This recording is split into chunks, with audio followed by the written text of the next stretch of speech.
Qué gusto saludarle, ¿cómo está usted? Muy buenas noches, gracias por acompañarnos una vez más este día donde hablaremos de algo fundamental para el país, el tema de la educación y lo que esta madrugada, pasando la 1 de la mañana con 30 minutos aproximadamente, en el Senado de la República se aprueban las tres leyes secundarias de la nueva reforma educativa o como se le vaya a llamar, luego de que el mismo presidente del Senado señaló que con estas aprobaciones se enterraba la reforma, la mal llamada, como le ha llamado este gobierno, reforma educativa del presidente Peña Nieto.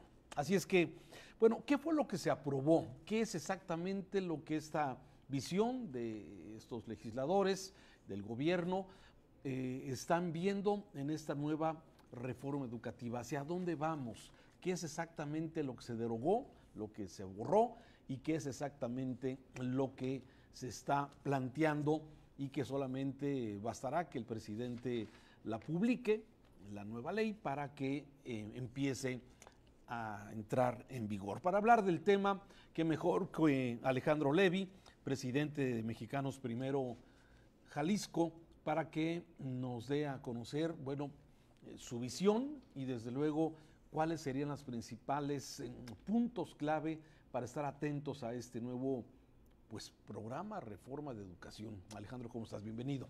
Muchas gracias, Raúl. Buenas tardes a tu auditorio. ¿Cómo ves un primer comentario?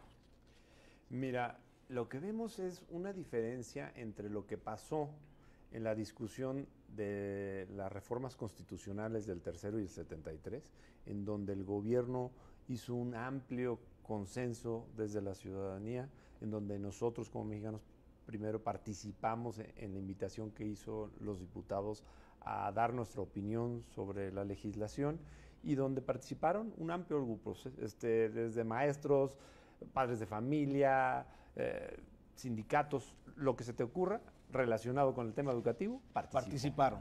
Y creo que se logró algo claro, muy interesante en lo que fue la reforma al artículo 3 y al 73.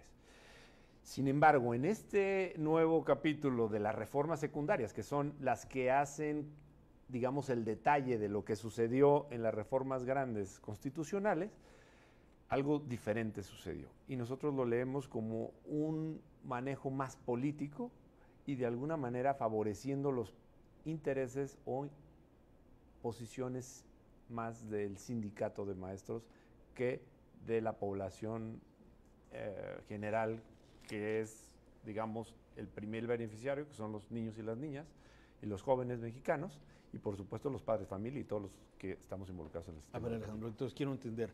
La primera parte de la modificación a los artículos constitucionales, hubo un consenso, se preguntó la visión de los diferentes grupos, pero ya sabíamos que en las leyes secundarias, que es la parte fina, es donde venía lo difícil. Y bueno, finalmente, ¿qué es lo que se aprueba? Si quieres, vamos, fueron tres leyes secundarias. La Ley General de Educación, la segunda fue la Ley General de Sistema de Carrera de Maestras y Maestros, y la tercera fue la Ley Reglamentaria sobre Mejora Continua de la Educación. A ver, en términos llanos, sencillos, esta primera modificación a la Ley General de Educación, ¿qué contempla? Mira, la primera, de alguna forma, no vemos grandes modificaciones a lo que ya teníamos. Sin embargo, sí vemos que agregaron algunos artículos que regulan la escuela privada y donde le piden o quitan facultades a los estados y mandan esas facultades a la federación. Por decirte un ejemplo, si tú tienes una escuela de salud, o sea, donde tienes una escuela de medicina, y antes tenías una validación estatal, hoy vas a tener que ir a que te validen tus programas y te lo pueden negar, otorgar o mantener. Entonces, esto genera una condición de que tú vas a tener que estar como escuela privada dando reportes a la federación, desde, por ejemplo, van a emitir lineamientos generales para la construcción, remodelación, y esto puede generar condiciones posoperativas complicadas para la escuela privada. A ver, yo aquí tomé algunos anotaciones. Desaparece el Instituto Nacional de Infraestructura Física Educativa, el INIFED, Ajá. sí, encargada de administrar los recursos y lineamientos para la infraestructura, y ahora el dinero para las escuelas se los van a dar a los padres de familia Es y correcto. a los directivos de la escuela. ¿Eso es bueno o es malo? Yo he encontrado muchos puntos de vista. Dice, bueno, ahora sí el dinero va a llegar a las escuelas de verdad, pero también veo personas que se preocupan porque dicen, bueno, si con los sismos del 2017, algunas de las escuelas que tuvieron problemas fueron las que eran las de autoconstrucción. Entonces, ¿hacia dónde vamos en infraestructura? Hay un programa que lo han estado hoy diciendo, que son para mejorar las escuelas, donde se les va a dar 100,000 pesos parejo a todas las escuelas de México. Y que lo administren, como tú dices, la misma comunidad educativa a través de los estudiantes, padres de familia y directivos.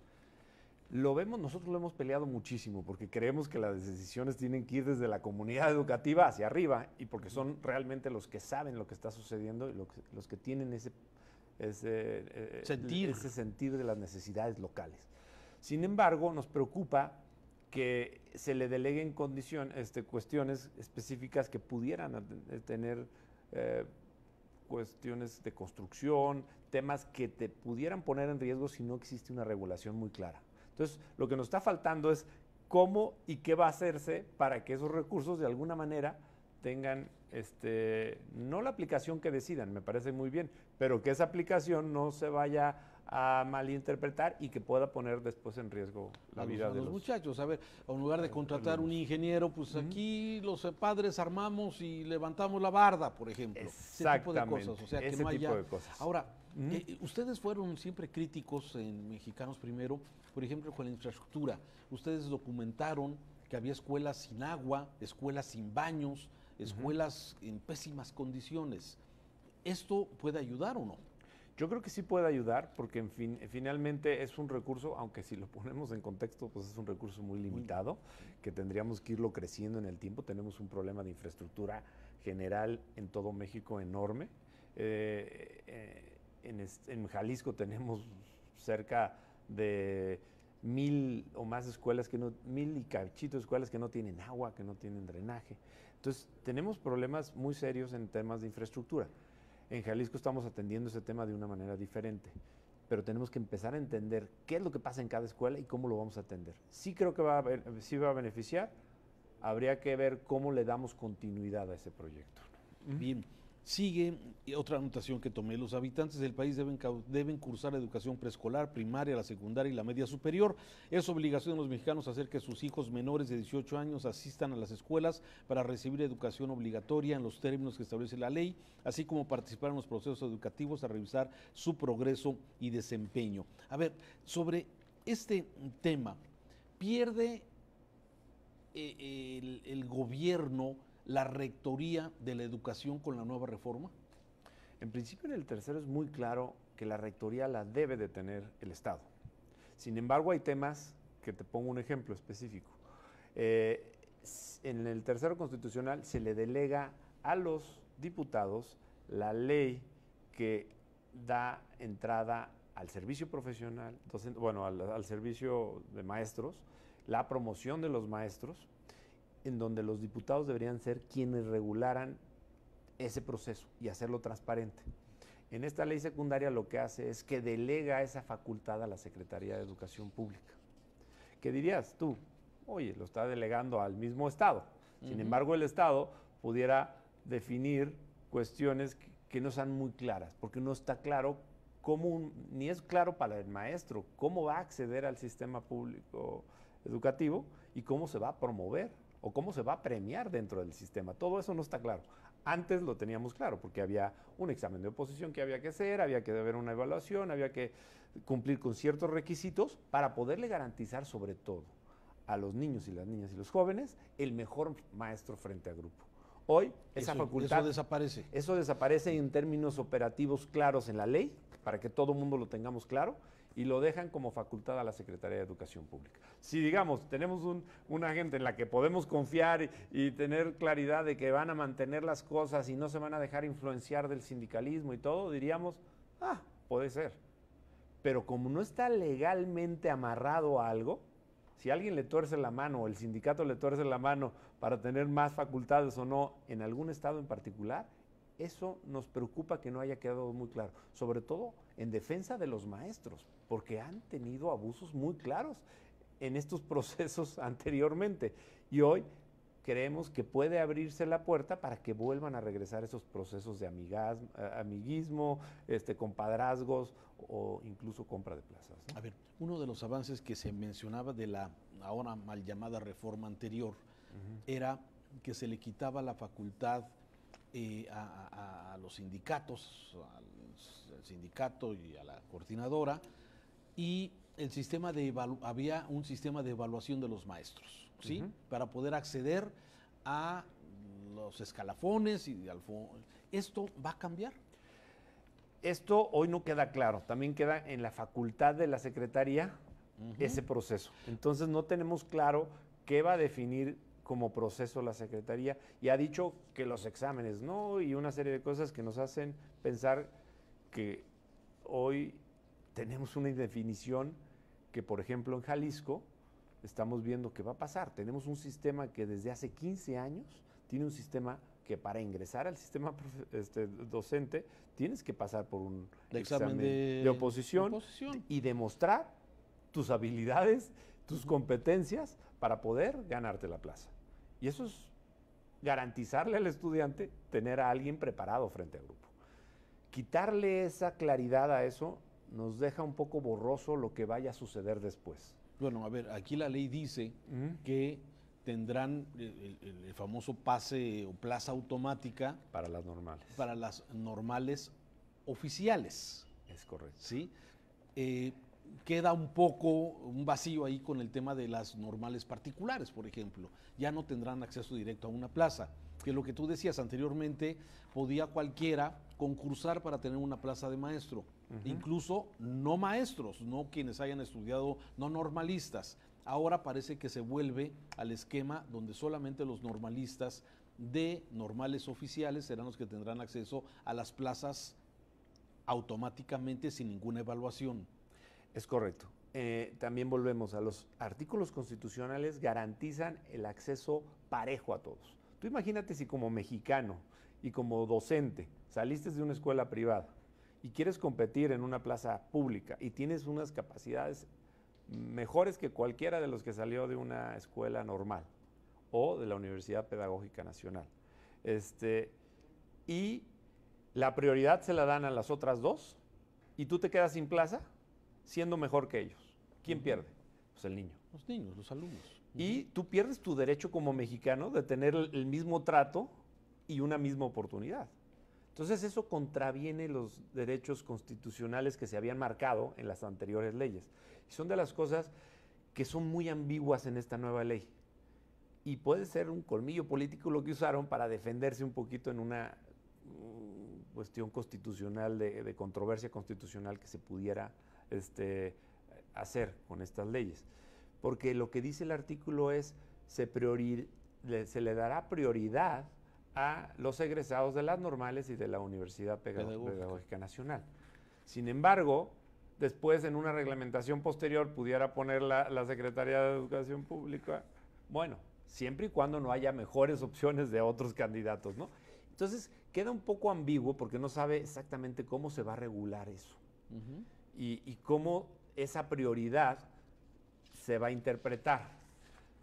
Por ejemplo, siempre y cuando seas mejor que los otros, ¿no? Entonces, no sé.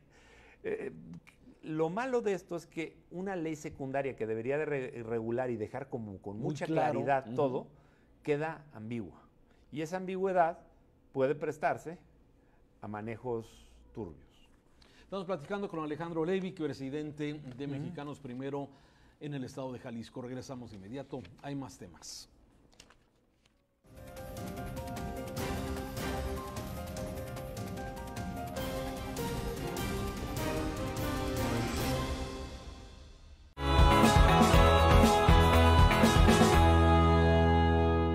niñas y niños de nuevo ingreso en octubre también recibirán sus paquetes escolares. Los diseñamos a conciencia, coloridos y a prueba de recreos. Porque refundar la educación inicia por ofrecer las mismas oportunidades para todos. Recrea, educando para la vida. Gobierno de Jalisco. En Caja San Rafael seguimos creciendo para ti. Como consecuencia de nuestro crecimiento, nuestra mascota Rafi ya está en búsqueda de nuestra nueva sucursal en el municipio de Tepatitlán de Morelos, para brindar un mejor servicio a los pobladores de este municipio. Espérala muy pronto. Las niñas y niños de nuevo ingreso en octubre también recibirán sus paquetes escolares. Los diseñamos a conciencia, coloridos y a prueba de recreos. Porque refundar la educación inicia por ofrecer las mismas oportunidades para todos. Recrea, educando para la vida. Gobierno de Jalisco.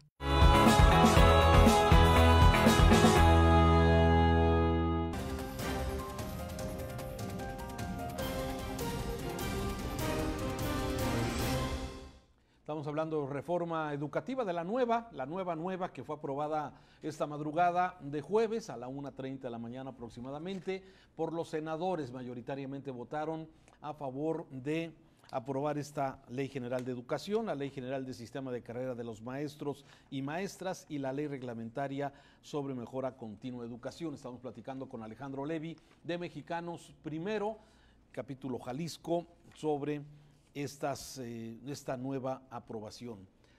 ¿Pierde el Estado la rectoría de la educación? ¿Se le está cediendo al sindicato de maestros, a la coordinadora, el Baster Gordillo? En términos, digamos, prácticos y redacción, pudiera verse desde un punto de vista que no.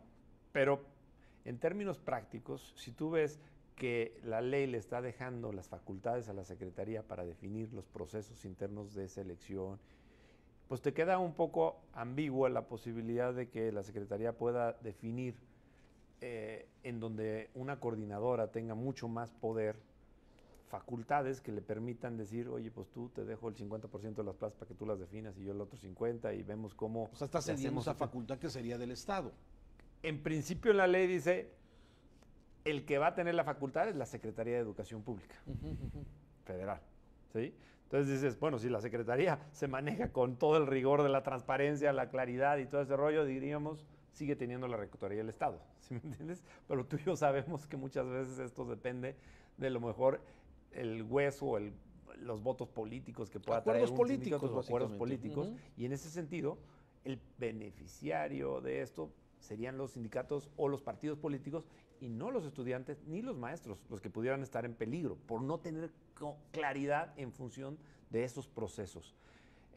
Por ejemplo, el INE, que era el Instituto Nacional de la Evaluación Educativa, que desaparece y se convierte hoy en el Sistema para la Mejora Continua de la Educación, habla de exámenes diagnósticos que se les darán y cómo vamos a llevar un sistema que va a permitir ir mejorando la calidad de cada uno de los maestros en el país.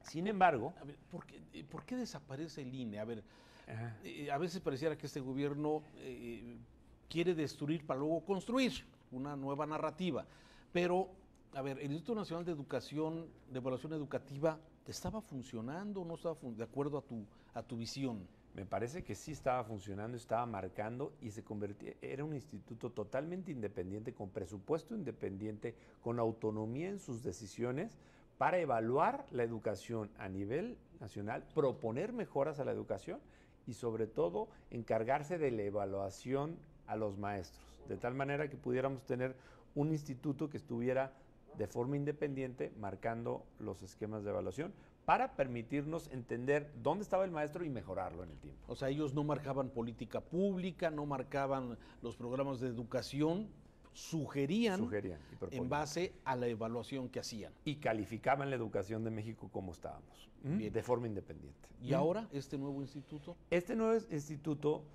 en principio, se genera en la ley, en los artículos 3 y 73, se le marca una clara independencia presupuestal, se definen los miembros por el Senado, entonces se le genera una independencia. Sin embargo, en la ley secundaria se le pone un comité arriba de ese que depende del secretario de Educación. Entonces volvemos a darle facultades al secretario de Educación para que pueda modificar lo que defina este comité. Entonces la independencia Es entre comillas. quedó entre comillas. O sea, no tendrá facultades independientes y se estará evaluando ellos mismos, por llamarlo de alguna forma. Volvemos a depender de la voluntad del gobierno en turno o del secretario o del mismo presidente. Y eso, pues, también pone en riesgo un poco el proceso y no lo hace del todo transparente o independiente. Bien, déjame regresar un poco al tema de plazas automáticas. Si el tema de la evaluación del desaparecido INE, pues hablaba de que faltaba mayor calidad, mejores maestros de alguna forma, ¿sí? ¿Qué se está haciendo para tener mejores maestros? Porque pareciera que la discusión todo es la reforma mal llamada, se criticó porque era una reforma que parecía más laboral que educativa. Esta reforma trae ya elementos que vayan directamente a la mejora de la educación de los jóvenes, poniendo en el centro a los niños y a los adolescentes. En el texto constitucional así lo dice, y el centro es los niños y los jóvenes de México, y el elemento más importante son los maestros y los directivos que acompañan este proceso de transformación. Y es correcto eso, tenemos que asociarnos con los maestros, tenemos que llevarlos, sumarlos a este proceso, y creo que este gobierno ha hecho bien esa tarea. Sin embargo, creemos que hoy las facultades que tiene la Secretaría son sumamente amplias y dependen de la voluntad, que si es muy buena la voluntad, creo que la mejora se va a ir dando. Pero si la voluntad empieza a tornarse en acuerdos políticos internos y empiezan a malversar esa facultad que hoy se le está dando omnipotente a la Secretaría, pudiéramos estar en unas condiciones negativas. Yo te podría decir que hoy el secretario Moctezuma le tengo un muy buen aprecio, creo en él, que trae todas las ganas y la buena voluntad, pero todas las estructuras abajo, no sé, hay muchas estructuras que van a depender. ¿Qué estamos buscando nosotros? Es que Jalisco se pueda diferenciar y que podamos amarrar en nuestra ley estatal estos procesos que quedan un poco ambiguos en la ley federal. Estamos buscando cómo tenemos que armonizar la ley federal con la estatal, de tal manera que no podemos estar en contra de, ni no estar alineada a los articulados que marca la ley federal, pero sí creemos que podemos generar condiciones para, por ejemplo, decir, oye, si le vamos a dar preferencia, como dice en la ley federal, a los normales y a la universidad pedagógica, pues que termine diciendo aquí, siempre y cuando sean mejores que los otros, ¿no? Claro, entonces, claro, que nos permita estar seguros de que quien va a tomar una plaza de maestro sea el mejor frente a grupo. Eso es lo que estamos buscando hacer, que en Jalisco tenga una ley diferenciada y que aquellas cosas que nos preocupan, que sí vemos la posibilidad de hacerlo, se puedan lograr en Jalisco. Alejandro, ahora, ¿esas se puede modificar en las leyes estatales pasando por alto la ley federal? No, te digo, tendríamos que estar en línea, pero sin embargo sí podríamos ampliarle un poquito la redacción sin alterar las redacciones federales. El espíritu federal. El espíritu federal, pero como son ambiguos en algunos casos, esa ambigüedad quitársela. Y es lo que estamos buscando hacer aquí y lo estamos hoy consultando de forma legal con profesionales y vemos una voluntad estatal para hacerlo. Entonces, y también vemos una voluntad a nivel federal para darle al Estado ciertas condiciones diferenciadas que permitan aclarar las cosas, porque tenemos un ambiente sindical mucho más claro, mucho más abierto, mucho más de concordia y sí alineado a los intereses de los niños y las niñas en Jalisco.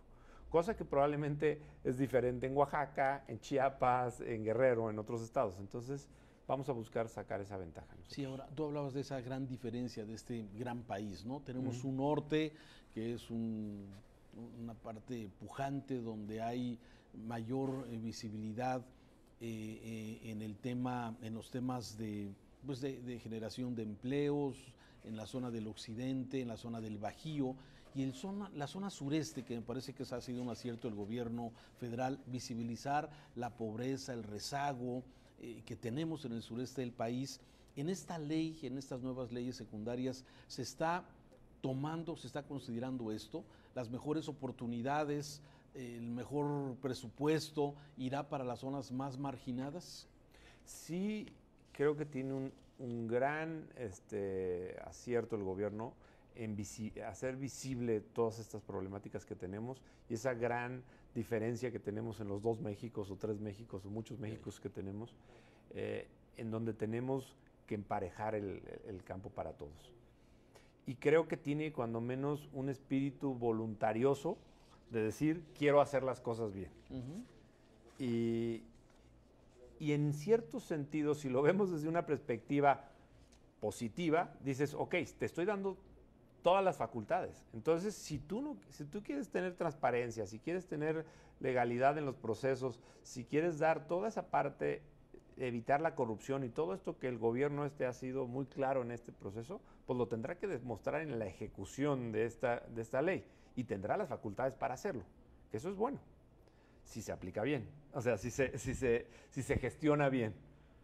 Pero si hay lugares donde el sindicalismo y las fuerzas políticas pueden torcer estas buenas voluntades, es ahí donde nosotros hemos peleado para que sea mucho más clara la ley, para que evitemos las interpretaciones de cada quien. En este sentido, el discurso del presidente, del secretario, ha sido, tenemos una ley que va a mejorar la educación, que vamos a tener las facultades para poder llevar a cabo todo eso. Pues sí, se están regresando esas facultades, pero hay que tener mucho cuidado porque, por ejemplo, estados como Jalisco han hecho cosas buenas y en este retiro de facultades a nivel estatal, pues podemos ver deterioradas esos beneficios que ya teníamos o podríamos ver acrecentados. Lo que vamos a buscar es acrecentarlos hoy, ante la realidad que hoy ya tenemos inminente, ¿no? Claro. Que es una nueva ley. A ver, ¿y cuál es la realidad de la educación? Danos en un minuto, Alejandro Levy, o sea, ¿cuál es el diagnóstico que ustedes mexicanos primero tienen de la educación hasta hoy en México? Mira, el diagnóstico es terrible porque tenemos un sistema en donde de 100 niños que entran en primero de primaria, 47 llegan a primero de preparatoria en Jalisco y salen 35. O sea, hay una deserción de más de la mitad. De más de la mitad en esos años. Esos niños están en la calle. Esos niños no tienen una posibilidad de ver más allá de lo que tienen ya en su entorno. Entonces la movilidad, que es lo que promueve el sistema educativo, de abrir los ojos y poderle dar movilidad, la dejan de tener. Tenemos un sistema que de 8 de cada 10 niños reprueban o pasan de pasazo, no tienen las habilidades básicas ni en lectura, ni en matemáticas, ni en las condiciones básicas que te permiten afrontar los retos de la vida. Y tenemos un sistema educativo que no te hace tener esas ganas de seguir aprendiendo por la vida. Entonces, tenemos que empezar a cambiar ese contexto. ¿Y qué tenemos que darle? Fuerza a las comunidades educativas, porque la transformación de veras no va a ser en la ley, va a ser en la comunidad educativa. De abajo hacia arriba es donde se va a transformar. Y ahí estamos trabajando mucho nosotros. Oye, y en la tecnología, seguimos viendo que se sigue trabajando con pizarrón y GIS, de alguna forma. ¿Qué tanto acceso hay de tecnología a los centros educativos? ¿Qué tanta relación hay entre la pobreza y el alcance del desarrollo tecnológico? Sería increíble, y tanto el presidente a nivel nacional como el gobierno estatal han mencionado que el 100% de las escuelas van a tener acceso a un internet de alta velocidad. Esto cambia todo. ¿Por qué? Porque le das acceso.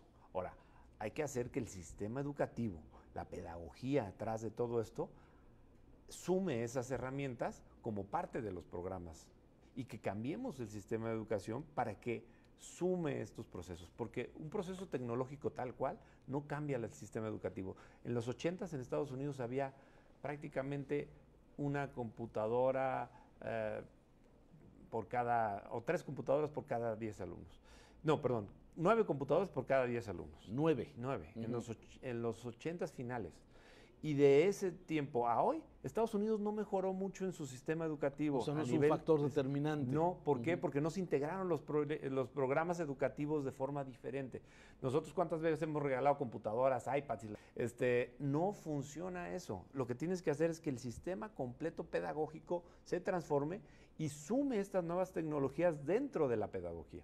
Y entonces sí, el maestro se vea beneficiado de estos nuevos alcances tecnológicos y le permita al maestro ser lo que debe de ser, una guía y entender al alumno, guiarlo en su aprendizaje y no volverse un merolico frente a grupo que nomás avienta el conocimiento, sino que entender un poquito más esto. Entonces, yo creo que si logramos hacer esto en las nuevas pedagogías que estamos planteando para el estado de Jalisco y en algunos ejemplos que estamos teniendo en escuelas específicamente, vamos a ver grandes diferencias y en eso debemos de seguir trabajando. Estas leyes que hoy se fueron aprobadas incluyen esa transformación que ustedes visibilizan necesaria para el cambio de este país.